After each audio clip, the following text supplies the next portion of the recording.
Welcome back, everyone, to the Saturday Talk. Today is the 4th of March. This is the Men's Human Rights Discord server, the semi official men's rights subreddit Discord server. And today we're going to be talking about a couple of things like toxicity in general, toxic feminism, and the very controversial topic of toxic masculinity and toxic femininity. Now, the reason why it's kind of like controversial is because to some people, they have the idea that toxicity is, a general human trait. Everyone can be toxic. So it's not like it doesn't rest upon your masculinity or femininity. You can just be a toxic person in general, you know? So your femininity or masculinity doesn't really enforce it. To some other people, they say that that also extends to ideology. So, your ideology wouldn't necessarily inform your toxicity because it's just innate. And so yeah, those are the topics. If anybody would like to say a few words on those topics, we can begin the discussion. Well, I think that the big thing to get out of the way is that what feminism idealizes is toxic masculinity. So the thing that they praise women doing are all the traits that they call toxic when men do them. So it's very, very hypocritical, and it's all double standards. But as I say, if feminism didn't have double standards, it wouldn't have any. But it's extremely toxic in of itself to tell one gender that their behavior is toxic when they do one thing, but then idealize that same behavior when your gender does it. Oh yeah, true. And yeah, that is so toxic, and it has a lot to do with the feminist Moss and Bailey, which I alluded to just now, which is basically that they hold two different positions simultaneously, and they will ping pong back and forth between them based on the situation. So toxic masculinity is bad when men do it, but it's good when women do it. And femininity is bad when women do it, but it's good when men do it. Yeah. And Well, this is basically their, like, they have this idea that men and women should essentially swap places in society, because they think that but they only want the good bits of what being male means. They want, like, all the power and influence of the top CEOs, but they don't want to be the 99% of men who are right on the bottom. And true. I mean, Darkisha would be the one to really talk to you about toxic femininity, because this was her idea. But if I had to list some toxic feminine traits, it would likely be using men as an ATM is a big one. A lot of men are going to nod to that one. Expecting men to essentially work, for free for a woman as her butler and her chauffeur. I mean, we've all seen the pictures, or like even in public stuff, like men like carrying loads and loads of shopping for a woman who isn't carrying very much at all, and all the shopping is clearly for her, and you get the feeling that it's probably all him. I've run into a man at a train station once who was in tears because this woman used him. She met him on a dating site. She took him to her house, and like, as long as he was buying her gifts, everything was great. But the moment he ran out of money, she dumped him, and she Damn. left him at the train station without even enough money to get a train back home. It's horrible. That is toxic. Yeah. And if we want, like, if feminists want to say toxic masculinity exists, we can absolutely swing that around and go, okay, here is an entire list of toxic female behaviors. I personally think this is the wrong approach. I personally think that instead of doing that sort of stuff and falling into a trap that feminism can use against us, I think we should say there are toxic behaviors. Various people do these behaviors, but these behaviors are not related to the gender itself. Like Oh I yeah. think that talking about um, positive and negative gender tropes is a better idea. So you have positive gender tropes and you have negative gender tropes, and both genders can use the positive and negative tropes of either gender. It just so happens that each gender has a particular set of tropes that they're more likely to go with. And we need to be very, very careful about how we sort these tropes, because feminists love to lump basically everything men do into the toxic trope. And then when you get angry about it, they'll call you a fragile male. Like they'll say you've got fragile masculinity, which is basically a phrase intended to get an emotional reaction, because then the emotional reaction proves that you're fragile. Of course, when you look at things like anyone who calls you fragile using this like buzzword term is likely themselves incredibly fragile.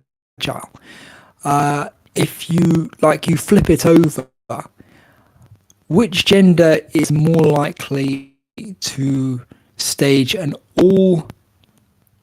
like all members of their gender protest where they strip naked and scream at the sky? Hmm. Which gender is more likely to do that? And it's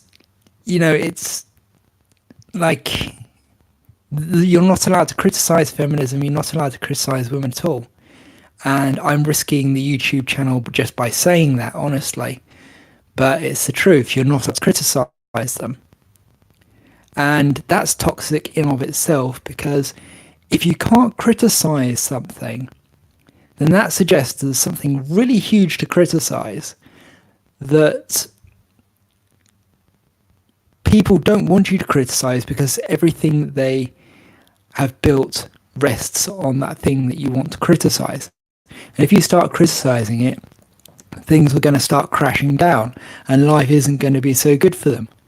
For example, if we could criticize feminism on Reddit and on Facebook without being censored, it would not last very long. And I can tell this because you can criticize feminism all you want on Twitter now, and it is tearing itself apart in there. It is crumbling so fast. It's like you go into feminist Twitter feeds and they're just like all MRAs scoffing at like their ridiculous nonsense. And it's very refreshing. If they got rid of the ability to lock everyone out except your followers and people you follow back, then if they got rid of that, I think it would be an absolute, like, the feminists wouldn't be able to live on Twitter, because they can only survive when on Twitter by censoring people. If they can't stop you talking, then everyone can see that they are the emperor of no clothes, essentially. Hmm. I mean, we Um. should mention that. Oh, sorry to cut you off. I just wanted to add one thing when it comes to the topic. You mentioned like toxic feminine traits or toxic gender traits. We should include proxy Yeah, violence as one of them. yeah, I just wanted to add that. it would include proxy violence, uh, and it would include things like wanting to control how everyone speaks in a space, basically. Like wanting everything to be nicened up is another one. It's like that Dolores Umbridge sort of thing, where everything is nice but everything is nasty. And I think that this goes both ways. Like, you can say there are toxic tropes that some men portray as well, and there are positive tropes that some men portray as well. Though we are, specifically here to talk about toxic femininity, I just don't want our female listeners to feel attacked here, because this isn't about you, really. It's about the ideology that's trying to crush everything down and make everything men's fault, and everything good is because of women, which is toxic. And what Oh we need yeah, to do sure. is we need to go back to a merit-based society, which I think is slowly happening because people are starting to ban the identity politics worldwide. It was just recently we had a Texas university banned a lot of this gender politics stuff on their campus. And I think what's going to happen is suddenly, now that they can't like put you in a box and brainwash you with this stuff, things are going to settle down, things are going to calm down, people are going to start treating each other like people, and ideas are going to flow without censorship. Without censorship, except censorship of the like, you can't, in the sense that you can't stand up in front of people and give a big lecture on this identity politics stuff. Mm, Like, you can talk about it still at student level, like you can talk about it in class, but they're banning the you must obey brand of this sort of stuff. And I think that's a good thing because it's going to detoxify the entire conversation. Because, I mean, these people, they accuse us of being toxic because we want to contradict them. But the really toxic thing is that they are refusing to let anyone criticize them at all. mm. Well, it's Oh, you had some stuff to say about this, by the way, didn't you? yeah.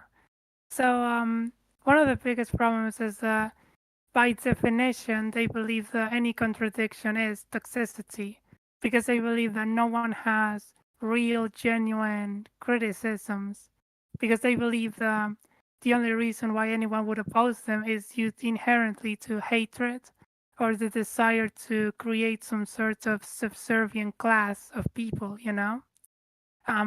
One of the things that you mentioned like previously was why they're so okay with like women displaying toxically masculine traits, and the only reason why they like that is because they believe it's like destroying gender roles. If they believe like women are acting like men, they believe is destroying society in a positive way. You know, destroying the aspects of society that they don't like. You know. So that's the only reason why they You do that. will never get anywhere. You'll never get anywhere by destroying society. What you have to do is correct and fix misalignments in society. Destroying parts of society is how you get to where we are now, which is in social collapse across the entire Western world, where the Western world has completely lost its identity. Like, the countries in it are like ashamed of even being countries, and everything's falling apart. The United Kingdom might not last that much longer. Certain parts of America want to secede from the Union. Like, there's nothing uniting us anymore because all they've done is they've knocked the pillars out for decades, and now everything's coming crumbling down. And like, everyone's like, oh no, who could have predicted this? Well, Oh yeah, MRA's predicted it. MRAs have been saying this for decades. If you keep doing this feminism stuff, you're going to ruin society. yeah, And look and where we are. it's not a coincidence that these sorts of people are absolutely against concepts like liberal values because that's what they oppose the most. But they never understand the fact that liberalism was the gate preventing a tsunami of consequences and other ideologies from flooding in. And liberalism is the compromise. Liberalism is the only way that we can get to like a meritocracy But once you destroy the pillars and the gates of liberalism and liberal values, then you can pour in any extreme ideology you want, like for example, like fascism, theocracy, communism, etc. And now people are free to choose horrible ideologies because they're not protected by liberalism and liberal values. And they're not protected by sharing a single uniting idea like we used to. Mm. It's like this is how fascists and people like that get in. They destroy the society and then they propose themselves as the solution to the problem. And then they get in there and they nationalize everything and they take over everything. They kick everyone out of their own businesses and all that sort of stuff, and they take total control. This is essentially where America's heading right now. True. And it's going to be a whole piecemeal 50 different ideologies fighting over like one country. But we're Oh getting yeah. really off topic here. Oh yeah. True. Yeah. So back onto toxic tropes. Let's say toxic tropes, not toxic femininity, not toxic masculinity, because really these things aren't inherently toxic. They just have, let's say, a toxic end to them. Like it's like if you take anything to an extreme. At one end you'll have good stuff. At the other end you'll have like really bad stuff. So you get like a twisted mirror version of masculinity and a twisted mirror version of femininity. Or possibly you could say, there's an end where you're doing it wrong and there's an end where you're doing it right. Or Mm. there's an end. Yeah. I But agree. honestly, I don't really think I believe in this. Because what I think I believe in is narcissists, psychopaths, sociopaths, and so on, seeing the way that people react to data and then going, aha, I can cheat this system. It's like false accusations. Like, you ever seen the Salem witch trial? The Like the stuff on documentary. that where it turns out. Sorry? The Oh, there's loads of documentary. documentaries on it. But they Yeah. There's probably a don't doc. mention this bit, which is that at the Salem witch trials, it wasn't about finding witches. It was about different groups of people accusing each other in order to take over their property. So Oh if you look yeah. on Salem witch trials on Wikipedia, you'll see that like so and so wanted so and so's shop or wanted to get rid of so and so's business rival, and so they accuse him of being a witch. It's the same thing they do now with Me Too. They've just gotten rid of the witches, and now it's male rapists. And And we've you seen know how similar it all things in ended, the right? past. The whole Salem witch trials, it all ended when the daughter of a politician got accused of being a witch. That's when it all Mm. went crumbling down. That's how it ended.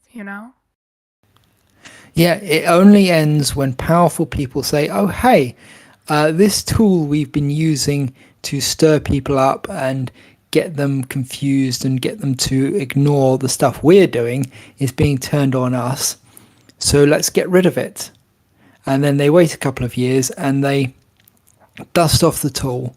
They insert a new thing in the end that people get angry about, and they start waving it about again.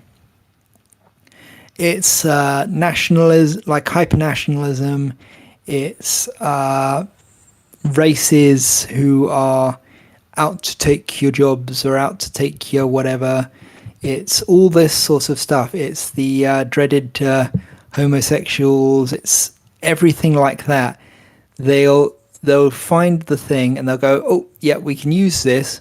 Right now, let's have a nice little witch hunt. I mean, gay hunt. I mean, you get the picture.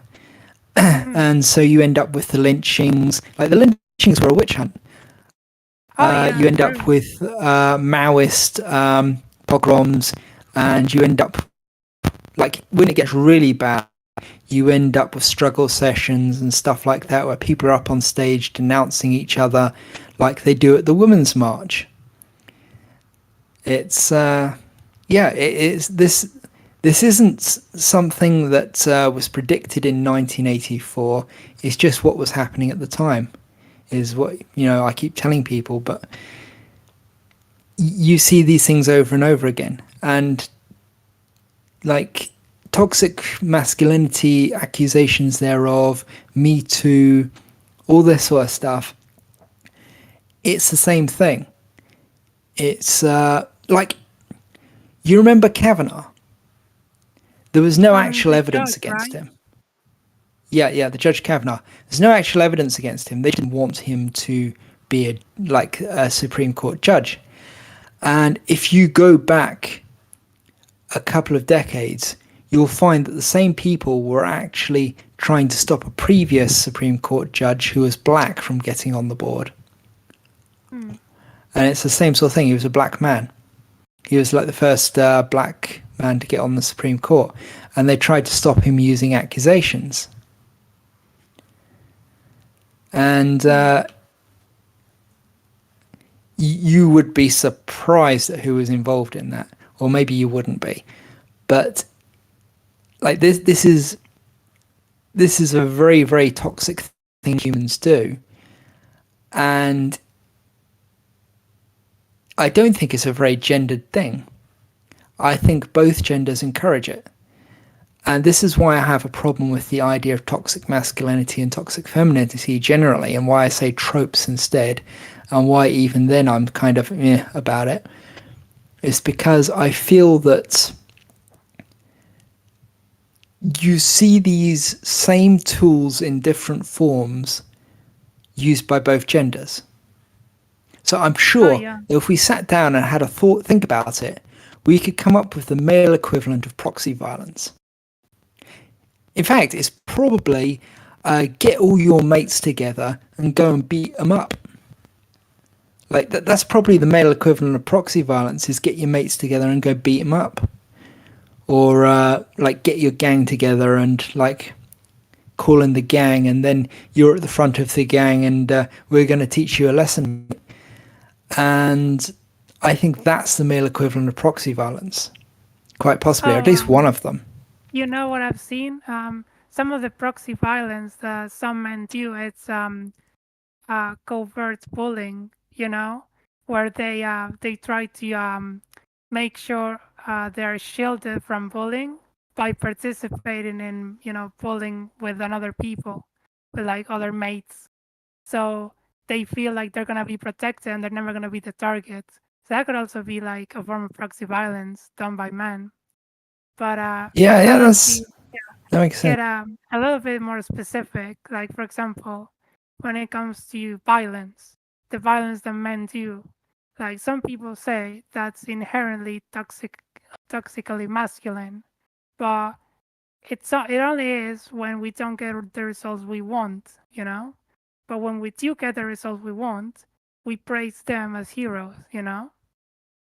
Yeah, it's like a man with a gun going absolutely ape and shooting everyone in sight is only considered bad by society when they're the wrong people. Hmm. Like, you put that same person in a war, and suddenly they're getting like Purple Hearts. Hmm. If it's a moral war, for It's example. Make Us Whole. Did you have something to say? Yeah, I did have something that it's always kind of like I've been curious about since, especially I noticed someone posted a bunch of pictures and screenshots of them asking Chat GPT about toxic masculinity and things like that. One of the things that it mentioned, specifically with regards to feminism, is that feminism, in a way, is it's positive for both genders because it increases equality between the genders. And part of that equality is tearing down stereotypes about men and challenging toxic masculinity, such as the trope that men have to be strong, men have to be dominant, men have to be, these like kind of domineering figures in society. But what I'm curious about is the reason that that's the case is because that's what women are attracted to. Women are attracted to domineering men. I mean, that's not even like, that's just kind of common sense, I thought. So the reason men behave that way is because it's seen as attractive. It's seen as it's kind of like it's kind of something positive to be, and that's just how it is. I mean, you can look across species, and the dominating figures, it's what tends to be the most attractive to people. So Yeah. what People exactly? like a strong man leader. Yeah, what? So feminism is challenging this trope, but broadly speaking, women are the ones who are attracted to that same type of figure. So what are we Mm. doing? I think there was a study confirming that feminists like toxic men a little while ago. We'd have to dig that out. Yeah, to be honest, sometimes I feel like they feel like very guilty about their biological urges. So they tend to do like the opposite and try to hide them or try to vocalize against their desires, like subconsciously, to be honest. Hmm. But going back to the topic of violence and what we consider to be toxic. So, unfortunately, all societies rely on violence, but it's not about like the violence, it's about the targets. When, for example, I don't know, a man with a gun, like a cop, stabs a criminal, you know, we consider that to be like a good for use of violence. We don't call that toxic, well, except for like really insane people who are super hyper pacifist or whatever.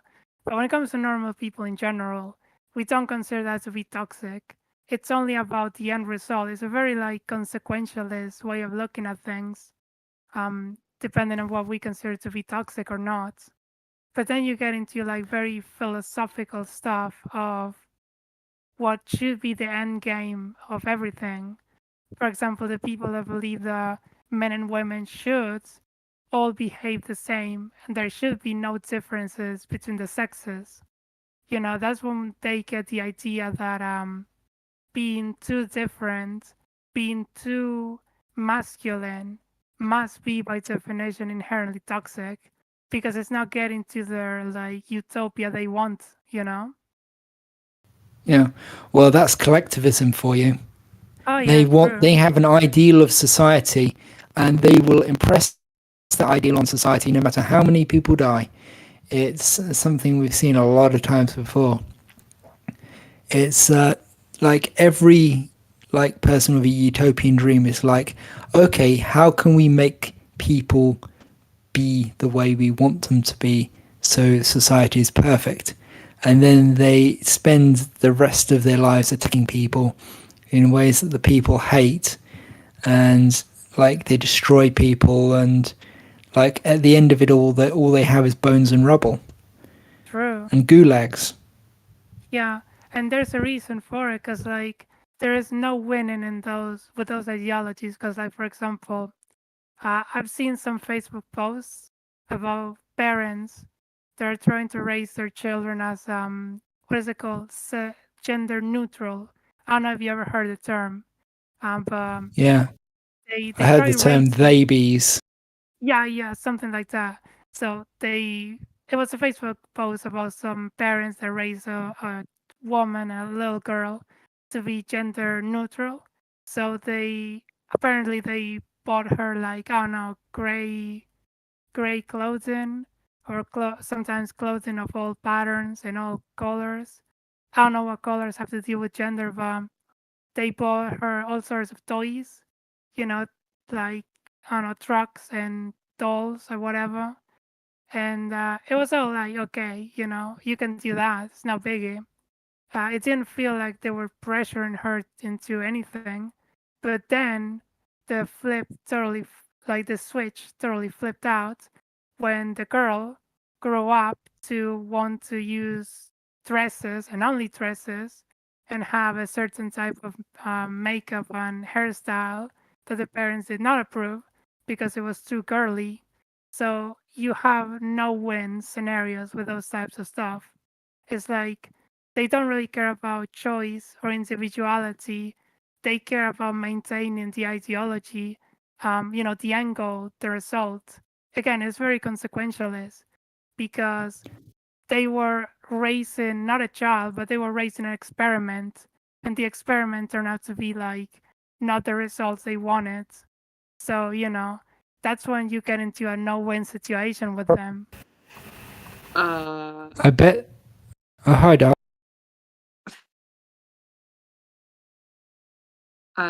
Sorry I haven't been on, but this one want to catch me where we're at, because are we talking about like the right now what Mao just said, like the kind of like feminists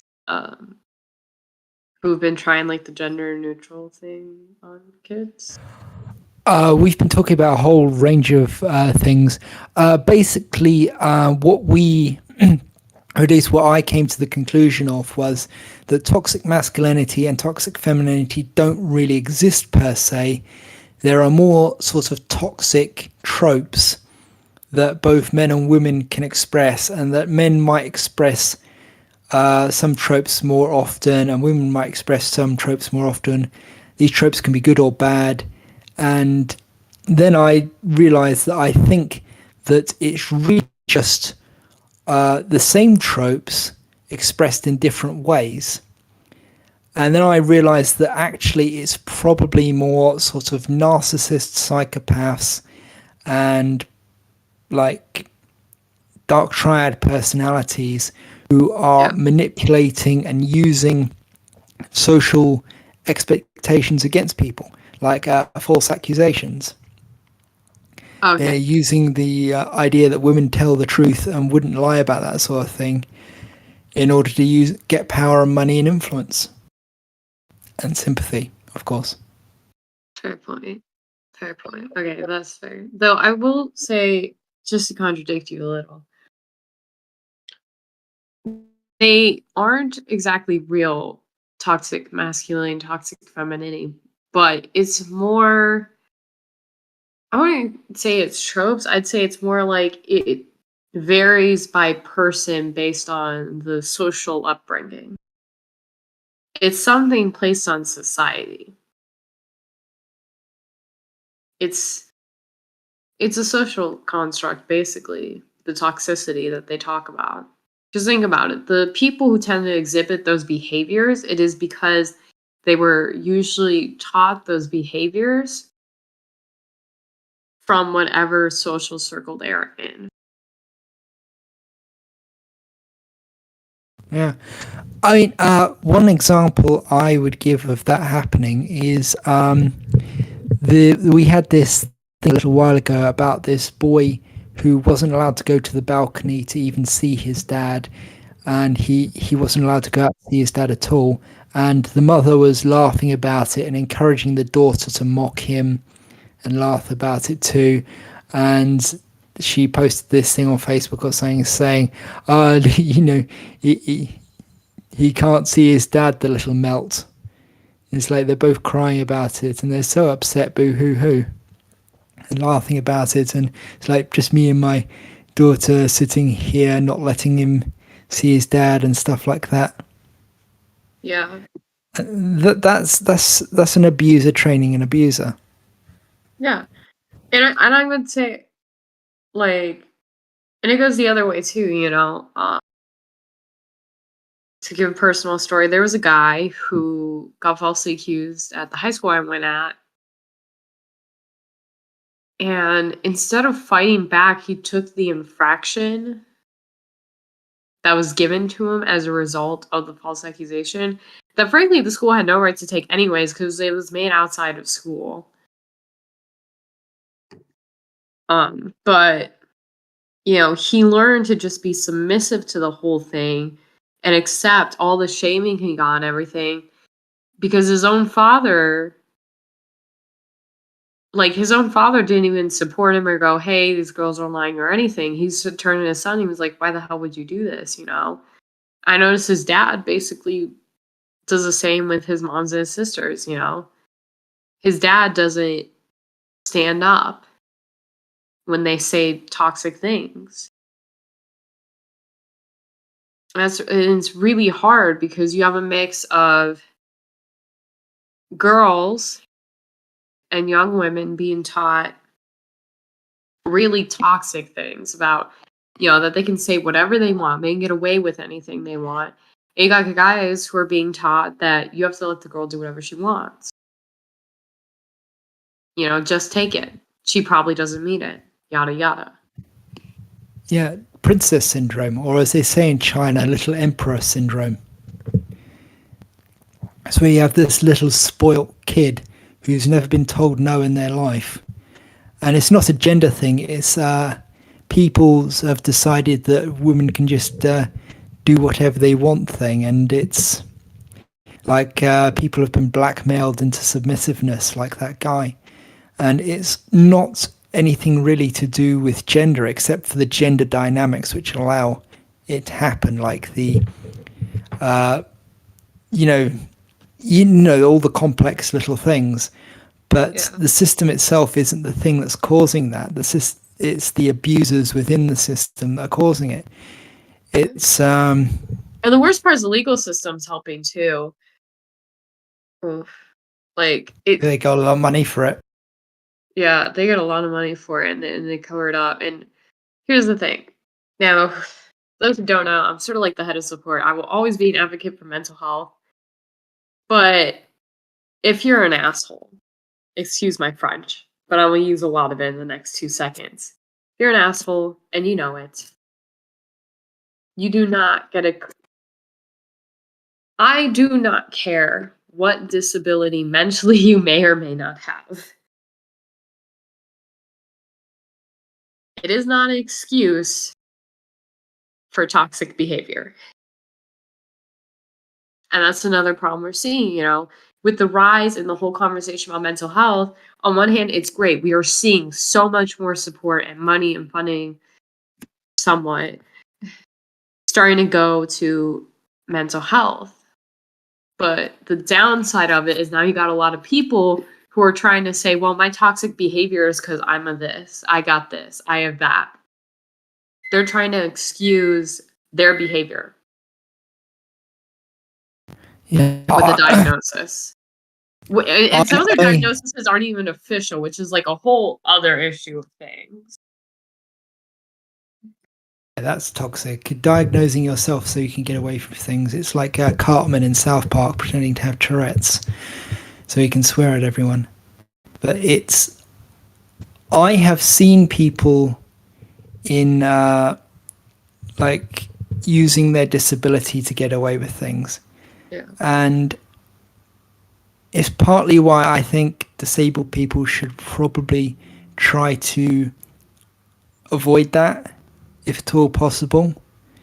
Like, even if it's, I mean, I say that as somebody who has a disability. And, I try to avoid doing it as much as I possibly can, because it's just like there's a temptation to do it, and once you do it, you never stop. It's like, oh, I can't, and it becomes that whole thing, like it's a lot like that equity thing, where it's like, they can't succeed because of like all their intersections, when in actual fact you can succeed despite or even because of those things. You just have to use them to your advantage. Like, being autistic and being obsessive can be really, really ridiculously useful if you use it in the right way. Like, you have to find something that you'd be obsessed with that is really profitable to you as a person. Like coding, writing, art, your job, that sort of thing. And but yeah, we're getting off topic again, and I think that yeah, And also the to bring it back to the topic a bit, but stay in this victimhood. The issue with yeah. victims who go and, you know, if you were, first of all, if you're an actual victim, because of course there are false accusers, and at least on my campus, apparently you can get victim services if you just regretted a hookup. Whoop-de-doo. You know, you have trauma, yes. It's gonna be hard to get over, but it does not excuse certain actions. And that's another problem with the princess syndrome we're talking about with the idea of well, we said there is no toxic femininity and toxic masculinity, but what people are describing it as, those behaviors we're talking about that make those up. That's another big issue that sort of Oh helps yeah. dive into them, is the I fact wanted that to you ask have. you a question Mhm. specifically, like, do you think like toxicity in people is more of a societal problem or more of an individual problem?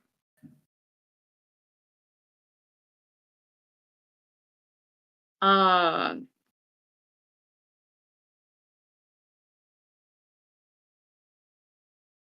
Probably societal, because although Ma's right about the individual narcissism seems to usually come from.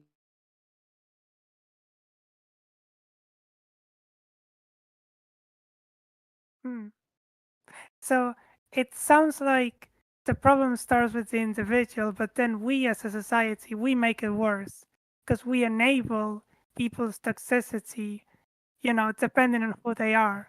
Like we're not very egalitarian. We're very biased towards certain types of enabling of toxicity. Hmm.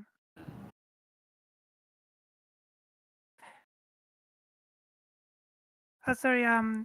Anybody wanted to say something before we move on? Um, I say something. Yeah, go ahead. Um, Mostly I think like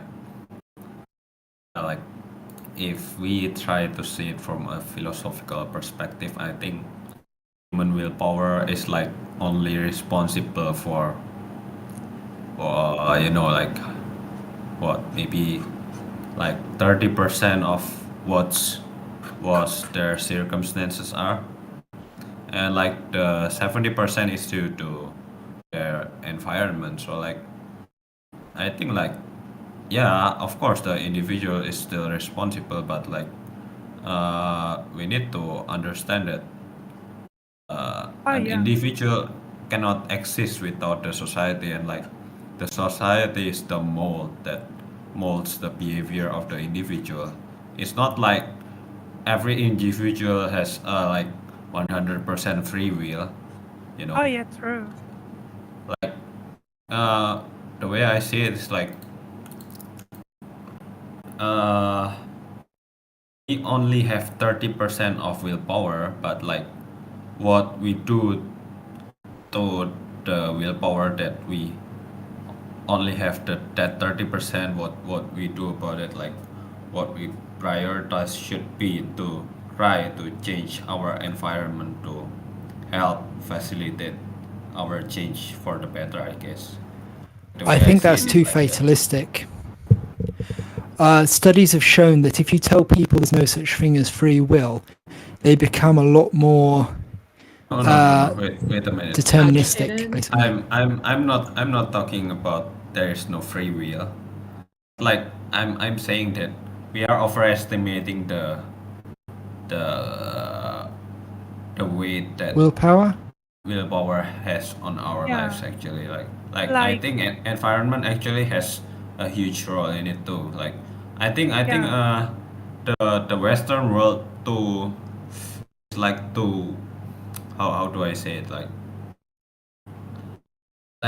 okay, like think about it this way, like okay, we have Eastern philosophy and we have Western philosophy, right? And like how do I say this, like I think Western philosophy overestimates the agency of the individual and underestimate the importance of the environment surrounding the individual. Meanwhile, Eastern philosophy underestimates the, the power that willpower has on the individual, overestimates the environment. Do you understand what I mean? Like, Yeah. I think So that the truth is like somewhere in the middle, you know, if you yeah. understand what I mean. So to summarize what you're trying to say, I think that you were criticizing the thought-terminating cliche of the attitude that some people have of whenever they encounter a problem, they believe that pulling yourself by your bootstraps will Yeah, fix yeah, yeah, any yeah, yeah. solution.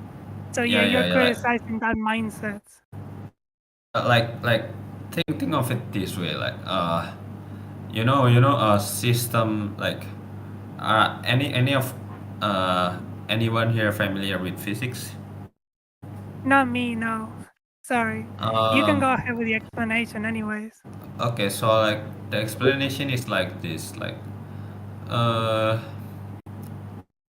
a system that is closed will tend to evolve towards disorder or entropy in the Mm. final state. But then if it is not a closed system, then it becomes a different topic entirely. So like uh, the important thing to see here is that people that has trouble is like already is undergoing an entropy a progression towards entropy, right? And then like the only way like there are times when like we need to admit that like there are some situations that people absolutely need other people's help in order to get themselves back up, you know. Oh yeah. Well, the Like problem is that like we need to break the vicious cycle that those people are, but it's really hard because they can't break it from yeah, within, yeah, yeah, yeah. but we can't break Yeah, them for like them. like there like we have like we need to understand that well, it is true that maybe it is true that those kinds of people cause their own vicious cycles. But then there are some vicious cycles that are too hard to break if they only do it by themselves without others' help. Oh It is yeah, sure. practically impossible to break if you do it alone, you know, if you That's understand what I totally mean. yeah, that's totally right. Because like if you got into a problem by being alone, you're not gonna get away alone. You need help. That's like quicksand. You need other people to get you away from the quicksand. Yeah, yeah, yeah, yeah. Yeah, Sorry. We should get back on topic. I think Exactly. this is Yeah. interesting, but basically, what I wanted to go through was the women's football team in Manchester City is adopting a terrorist as their mascot, essentially. This is Pankhurst, notorious leader of the women's bombing group. Suffragettes. That yes, Like I wasn't trying to. I was trying to remember the actual. They had a specific name that began with women's, but yeah, she self-identified as a terrorist.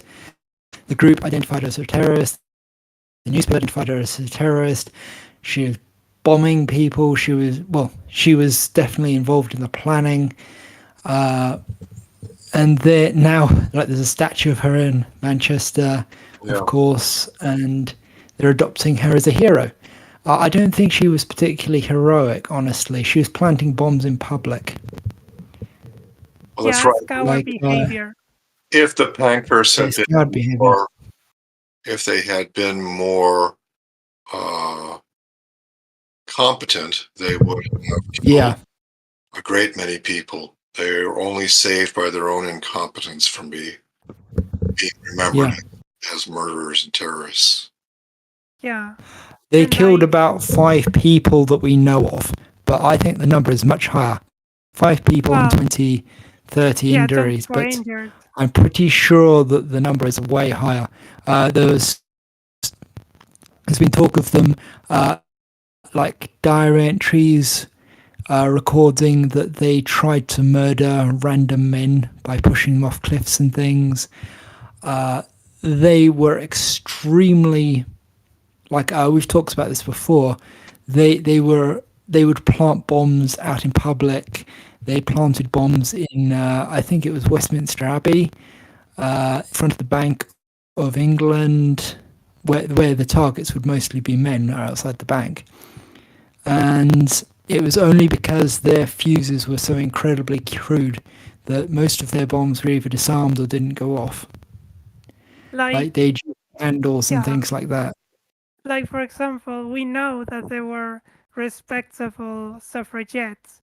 Like, why can't Yeah. they just pick one of those normal suffragettes as mascots? Why do they have to go and pick like horrible people involved in the suffragette movement as mascots? Because this like reminds me of when like communists they choose the worst mass murderers as the as their Yeah. mascots or their ideology. It's just insane when we know they're And just just respectable people who are better, you know? yeah. And just to bring to attention real quick, you're talking about, oh, they chose her to put up there. I mean, it's so obvious how much, what's the word? I don't want to say pampering, but like how much they don't seem to be so concerned, I guess, with the actions the suffragettes did. And just this, I'm looking at one of the pictures you put in your post, Ma, from Wikipedia, and it says at least 5 people were killed in such attacks. And then in parentheses, it says including 1 suffragette. And at least 24 were injured. In parentheses, including 2 suffragettes. The words in the parentheses made it sound like it just makes it seem like you're supposed to sympathize for them because they lost some of their own. Yeah. This is a common thing. We've got studies and things on it on our website, and basically, if you take a story about a crime and you give it to people, and you give them 2 different copies, like 2 different groups, 2 different copies, one of the criminal is male and one of the criminal is female. The group given the female criminal will make apologies for her. They will say she didn't really mean it. They will be much nicer to her. The group with the male criminal will say, he's scum, lock him up. And that's just it. Yeah. He's scum, lock it up. Or, oh, we need to be, like, she must be suffering. She must be hurting. She must be low on money if she's suing people. She must be, yeah. Male criminal is also low on money. That's why he's robbing people. Like, I mean, She there are must some be who do it mentally for fun. she must be mentally She's in a bad place. incapacitated. Yeah, she's in a bad place. Like mentally, she might have an issue. Like any other assumption, then she could actually have a very terrible conscience. Have you guys ever heard of Munchausen syndrome by proxy? I thought you were going to say Yes. female infantilization. That's in there, but Munchausen syndrome is when one inflicts injuries upon oneself to manipulate the medical system. Munchausen syndrome by proxy is where a mother will injure their children in order to manipulate the medical system, doctors and so on. They are often unimaginably cruel in what they do to their own children, suffocate them and inject bleach into them and just do the most nightmarish things. And of course, sometimes they kill their own children in the process. Mary Beth Tyning is the poster woman for this evil. But the point I was making is that in the literature, you hear it described as an illness that these women suffer. These women suffer Munchausen syndrome by proxy. They're the sufferers of this syndrome, and not a mention of the killers that they are. well, that's right. I mean, their male equivalents are understood as psychos. They're understood as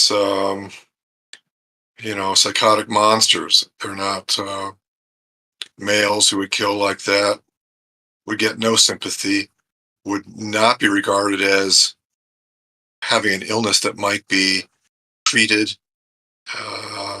They would not be given the excuse of an illness. But what these women that do this evil thing, they're just as bad as some man out there, with a knife doing evil. Only they do it to their own children and family members. So it's it's emblematic. We pour our love and empathy upon women and our respect and accountability upon men. It's deep within the psyche to do that. And sometimes it just is outrageous. Yeah. There was a nurse who was injecting children in the hospital with feces, if I recall. Yeah. She was getting it, like it's attention-seeking behavior. It's all about the attention you get. Yes. And she was getting lauded with attention because she was the poor nurse who was so unlucky. And her patients kept dying and getting sicker. Yeah, Mary Beth Tyning she was one of the angels of death. When she discovered it, when her child succumbed to some illness, and she found she got all this attention and all this sympathy as a mother who had lost a child, and she found she just couldn't get enough of it. So she ended up killing all nine of her children over many years, just for the attention.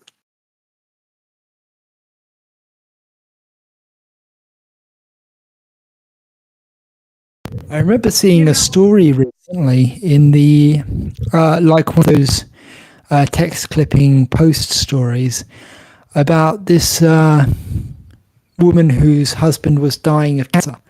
He stopped dying of cancer, and she was very upset because she had mentally prepared herself to get all of this sympathy as a widow, and now she wasn't going to get any of it. No, that's kind of funny. Very dark comedy there. Wow. Very dark comedy, yeah. Yeah, it was made for a dark comedy, to be honest. But you know what? I can totally tie all of this neatly together. Do you remember, Ma, on Twitter when some crazy guy accused you of being fragile because you called some suffragettes terrorists? Do you remember that interaction? Nope. I get called a lot of things on Twitter. Yeah. Okay. But I don't really remember most of them. Tying it back to you when men are like, so firmly accused and dismissed as being fragile. Like the bar of being fragile like switches depending on the person, because like if people are gonna be accused of being fragile because they can't take the idea of like some random woman like bombing places and stuff like that, then the words stop having meaning, It's not really about people being fragile, it's just people like having actual standards. So that's not really toxicity. The whole fragile thing is about control. It's about accusing people in order to guilt them into or shame them into doing what you want. And it's you've got to then pay no attention to the fact that these same people who use these terms will stage a national protest if you use the B word. Like, I'm not joking. Like, you call somebody a bitch, and they will stage a national protest, and they will get angry at your sexist language attacks all women, because they're collectivists, of course. And yeah, they'll do that. And which thing is fragile? Criticizing them and them going apeshit, or them going apeshit because you criticized them? I mean, even the idea of defending terrorists, I'm not gonna say it's fragile, but it's kinda insane. Just something that insane people would do. So whatever opinion they have becomes instantly invalid, you know?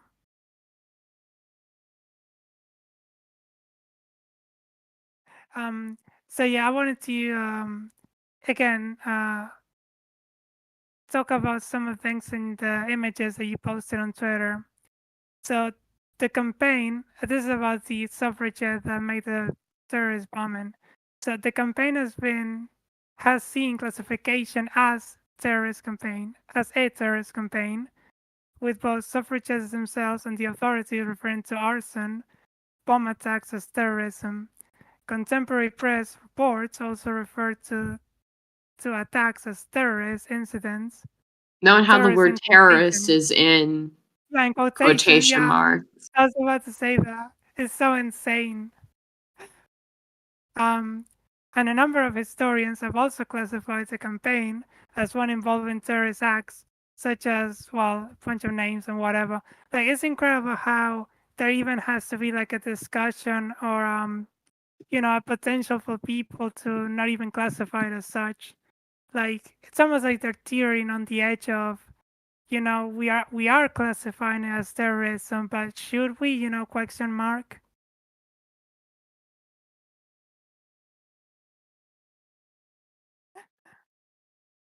Yeah. So if anybody else has to say anything else about it, I don't know if Ma, you wanna wrap this up, or maybe you have a little bit more time. Well, it's subtle approval is the only thing I think I need to say. But we should wrap this up. I only have one more thing, which is some good news.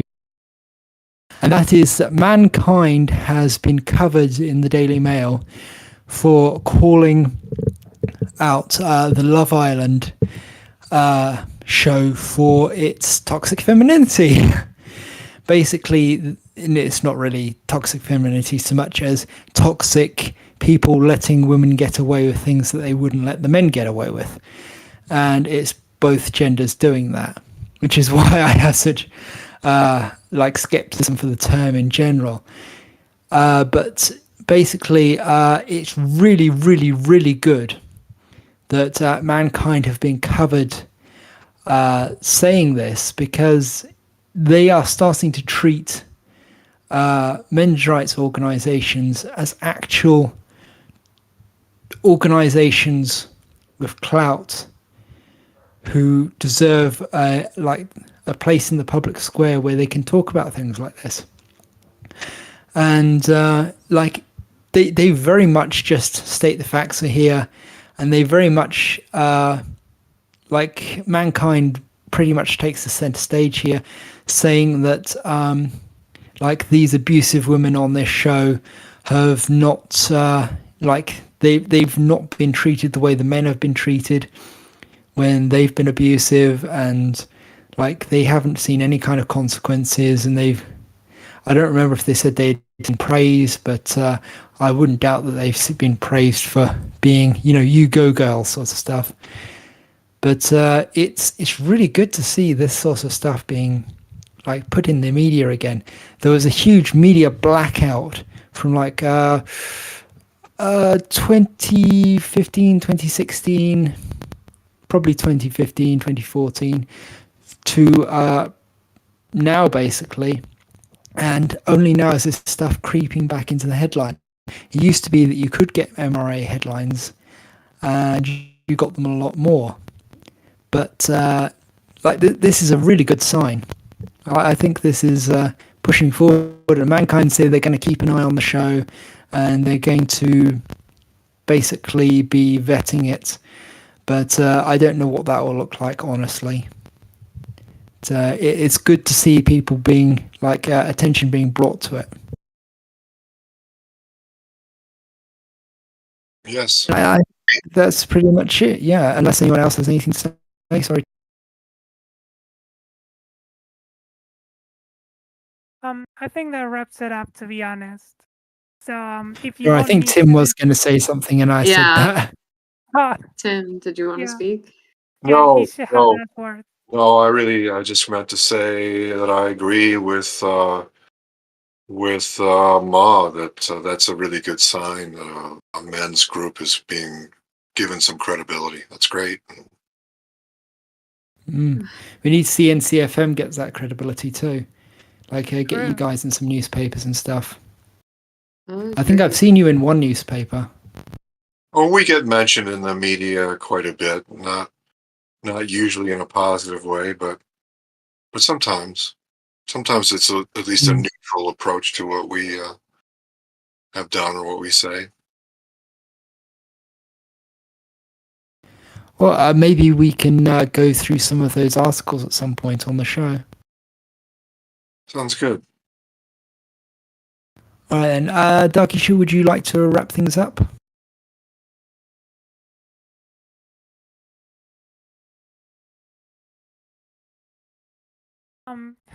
If Derek is Darkishu? not available, I can totally give you Sorry. the outro. I'm back. Oh. Sorry, Okay, go on I then, don't know Dark. what it is. The technology in this apartment is acting whack today. Got a ghost printing pages for me. But thank you all for coming. This has been the Men Human Rights Discord server. This is our Saturday chat that we have every Saturday at 1:30 p.m. Central, which is 7:30 p.m. UK time. We always love having you guys here, hearing what you have to say. If you ever have a topic idea, feel free to message Men Are Human, Mao, or myself. We love hearing your ideas, and we'd be willing to put them up there. But until next week, then, folks, see you then. All right. Bye now.